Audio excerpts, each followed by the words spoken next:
Did I drink our first clue? No, it's my ass.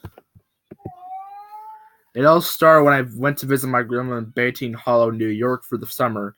My parents had a lot of work to do, so they needed some place for me to stay for a few weeks. We took a ferry boat to Bateen Hollow, New York, and drove to my grandma's house. Our parents dropped me off. When I entered, my grandma greeted me with a smile. I thought that she had one of her old Western shows put on the TV in the living room. She gave us some cookies and asked me what we could do together. The show went into its commercial break and it showed a man holding a sheet of paper. "Hello, Disney fans," he said. "I've got great news. Disney's Hocus Pocus is releasing to theaters for 5 weeks. It's got never-before-used scenes and a surprising alternate ending. Don't miss it." That gave me an idea. I asked my grandma if she could take me to go see the extended edition of Hocus Pocus, and she said yes. We drove over to Hampton Bays United Artists. When we entered, my grandma told the teenager behind the desk, one adult and one child for the extended edition of Hocus Pocus. He handed us 2 packs of popcorn and 2 bottles of water and said, "If you do get bored, you are free to see another movie." Hocus Pocus was in theater room number 1. When we entered, there was nobody there. The only person there was an usher. His face was white like snow. His eyes were tired. His lips were dry and he was shivering. "Are you two here to see the extended edition of Hocus Pocus?" "Of course we are," said my grandma. "Why?" "Please leave now," he said. "What you're about to see will haunt you for the rest of your life." He ran out of the theater room. "Don't listen to him, grandson," said my grandma. "He's just a scaredy cat." We both sat down as the film began. The promos were Goosebumps, Haunted Halloween, Wonder Park, Smallfoot, Axel, and the House with a Clock in its Walls came on the screen.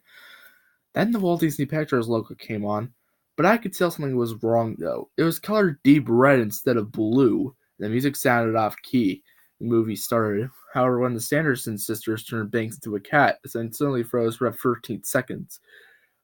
I thought it was probably just a glitch. But when it showed the Sanderson sisters being hung to death, it suddenly cut to static. However, I could see some kind of video in static.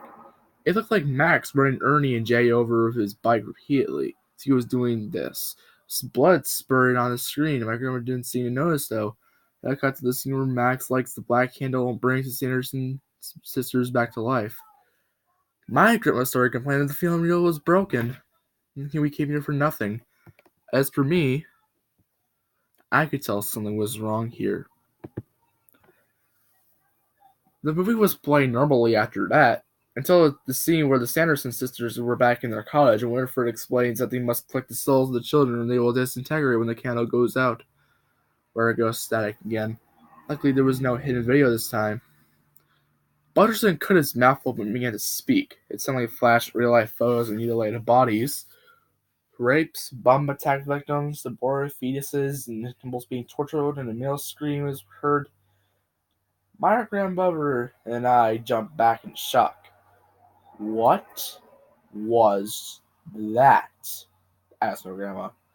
Later went to the final battle of the movie. However, near the end of the battle, Winifred pulled the gun out of her book and shot Max in the head. Blood and stabbed the 4 of them with their magic. Allison, Danny... Oh, wait. I think I'm mixed up. Okay. However, near the end of the battle, Winifred... Okay, I'm sorry. I'm mixed up. Binks, Allison, Danny, and Billy looked at his corpse in horror. The 3 witches then zapped 4 of them with their magic.